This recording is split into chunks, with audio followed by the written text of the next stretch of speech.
আজকের শিশুরা যখন আগামী দিনের ভবিষ্যৎ, সেই ভবিষ্যৎ প্রজন্মই যখন বেড়ে উঠছে অস্বাস্থ্যকর পরিবেশে, তখন জাতি কী বা আশা করতে পারে। আমি এখন একটি পার্কের সামনে দাঁড়িয়ে আছি, যেটা কিনা শিশু পার্ক। সেই শিশু পার্কের সামনেই একটি ময়লার স্তূপ, যেখানে কিনা প্রতিনিয়ত বাচ্চাদের খেলাধুলার বল পড়ে যায়। সেটা উঠানোর সময় হাতে পায়ে লেগে আসে নোংরা আবর্জনা, যা থেকে শিশুরাও হয়ে যাচ্ছেন অসুস্থ এবং ক্ষতিগ্রস্ত। আজকে আপনাদের সামনে তুলে ধরার চেষ্টা করব তারই প্রতিচ্ছবি।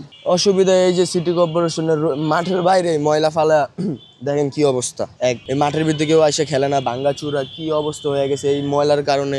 এটা বায়ু দূষণ, পরে যে বল যে যায় পোলাপাইন্দা ধরে, এতেও জীবাণু ছড়া। এরকম একবারে মানে অশ্লীল কাজের মতোই একটা, কারণ এই জায়গায় এইভাবে বাচ্চাদের সমস্যা হয় না। যেমন মাঠের ভিতরে খেলে, এই যে ছোট ছোট বাচ্চারা খেলে, ওরা গুলো আগামী দিনের ভবিষ্যৎ।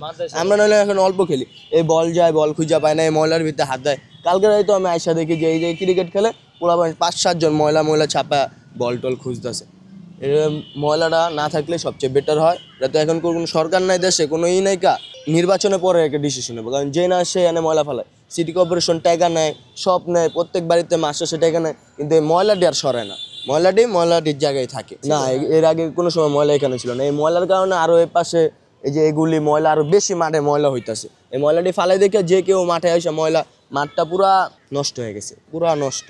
কোনো বাচ্চারা খেলতে আসে না। আগে ভালো কয়টা লোক এসে বসতো বিকালবেলা হাঁটাচলা করতে, এখন বিকাল দেখেন মানুষই নেই মাঠে। কারণ যেই অবস্থা, এই ময়লা দূষণ, এই কারণে মাঠে এখন আসে না। সিট টিট ভাঙ্গা হবে নাকি, রাত 10টা-11টার পরে হয়, অনেক কিছুই হয়। যারা মনে করেন এলাকাবাসী, তারা দেখেও কিছু বলতে পারে না, কারণ বললে তাদেরই সমস্যা হয়ে ফেলে। ওই যে ওদিনকে ওই পাশে একজন বাড়িওয়ালা বলছে রাত্রেবেলা সকালে উঠতে গ্লাস ভেঙা দিচ্ছে, রাত্রে ভাঙছি সকালে সবাই বলতেছে। তো এগুলো বললে নিজের রিস্ক বাইরা যায়, অনেক কিছুই চলে, বলার মতো না। কারা করে এই জায়গায় লোকেরা, কিছু লোকেরা করে, আমরা তো চিনি না ভালো মতো, চিনলে তো হইতোই। আর মনে করেন রাত 10টা-11টার পর, 12টা-1টার পর তাদের আড্ডা, এর আগে না। এই বিকাল 7টা-8টার পরে জায়গা, পরে তাদের রাত্রের বেলা আড্ডা। ভয় করে না এই যে এনে উনে গ্রুপ বাইন্দা পোলাবাইন থাকে, কিছু ভালো মানুষ এসে বসতে পারে না। একটা মেয়ে ছেলে আইসা যে বলবো, মানে বিয়া শাদি করে আইসা যে বইয়ে কথা বলবো রিল্যাক্সে, তাও বলতে পারে না, ডিস্টার্ব।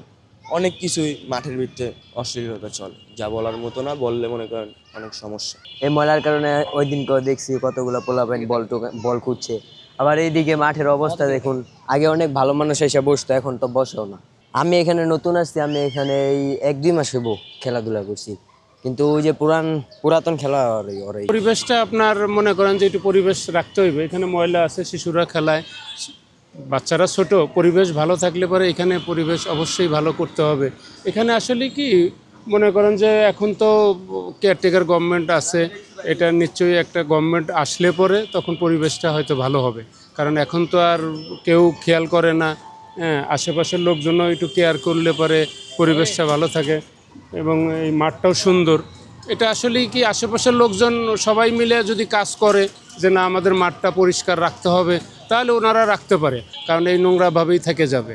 এটা 100% আমি সিটি কর্পোরেশনের দোষ দেবো, কারণ এরা যদি একটু নজর দিত, সিটি কর্পোরেশন অবশ্যই এটা ভালো হতো। কারণ এটা অবশ্যই সিটি কর্পোরেশনের অবহেলা আছে, না হলে তো এরকম হওয়ার কথা না। আর পরিবেশ হলো কি আশেপাশে যারা বাড়িওয়ালারা আছে কিংবা বড় বড় লোকজনরা যারা আছে, তাদের এটা নজর দেওয়া উচিত। তারা যদি কমপ্লেন করে সিটি কর্পোরেশনের লোকজন অবশ্যই এসে দেখবে এখানে দেখে এটার সুন্দর করা কিভাবে করা যায়, তারাই উদ্যোগ নিলে পরে সম্ভব, তাছাড়া সম্ভব না। অনেক তো করলাম, অনেক তো চেষ্টা করলাম, এই ময়লাটি পরিষ্কার করার লাগে, কতবারই তো পরিষ্কার করলাম, এরা তো কিছুই বলে না। এই সব কিছু নিয়ে দেয়, এখানে অনুষ্ঠান হয়, সব কিছু করে, এই ময়লাটা মনে করেন সব কিছু ঢাকা করে, তারপরেও আবার ময়লা ফেলায় নেই। সব বাড়ির ময়লা, সব জায়গার ময়লা এই জায়গায় ফেলা, মার্কেটের ময়লা টয়লা সব এই জায়গায় ফেলা। কত না করি তারপরে আপনাকে জায়গা আমরা সরকারি জায়গা ফালামো, আপনাকে অসুবিধা কী, সব কিছু আর কি বলে, অনেক অপমান অপদস্থ করে, তারপরেও আমরা থাকে, আমাকে করার কিছু নেই। আরেকজনদের বলছি কইছে বলে এই জায়গায় আপনার বেড়া দিল, আজকে যদি বেড়া দেয় কালকে দেখুনকে টিন খুইলা লইয়া গেছে, তা আমরা কী করুম? মানে আমরা ব্যবসা বাণিজ্য এই জায়গা কইরা খাই, গন্ধে কাস্টমার ভিড়ে না, কিছু না, কি বলবো, মানে কী করুম? পেটে দেয় তখন করা লাগবে বাবা, আমাকে তো করার কিছু নাই, আমরা তো কর্মকেরা খাই দেখেই তো আমরা ওখানে আছি।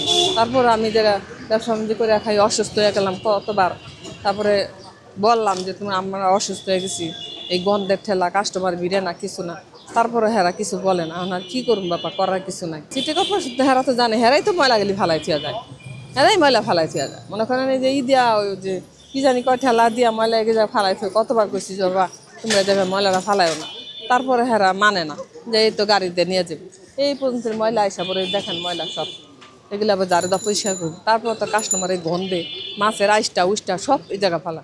তারপর মার্কেটের মনে করেন যে এই ইয়ার মুরগির চামড়া চুমড়া পেড়া পুড়া সবই না ফেলায়, মাছের আইসটা ফেলা, সব কিছু এই জায়গা ফেলা, মানে করার কিছু নাই বাবা। বলে কি করবো পেটের জ্বালা বলে বেসন লাগে বইয়া মহল্লার বেশি বলে নয় বেশি। কেউ কয় না যে এখানে ময়লা ফালায় না, এখানে ময়লা না, দোকান করে রাখা গরিব মানুষ কেউই করে না, এনে কেউ করে না, প্রতিরোধ করে না, কোনো নাই। আমরা এনে গরিব মানুষ দোকান করে খাই, তার দাম গরুর আর হিংসা করে বেশি ভালো আসে না।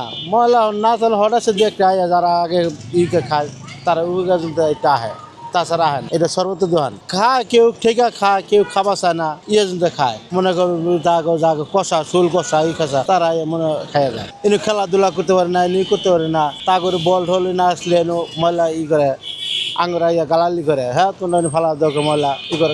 আমরা মানে না, আঙ্গুর কথা কই আমরা মানে না। এই সে জায়গা যে এলাকা বেঁকেই ফালায়, এলাকা ইয়ারা বেঁকেই ফালায়, বাড়িওয়ালারা ইয়ারা স্থানীয়রা সবই করে, কেউ প্রতিরোধ করেন না।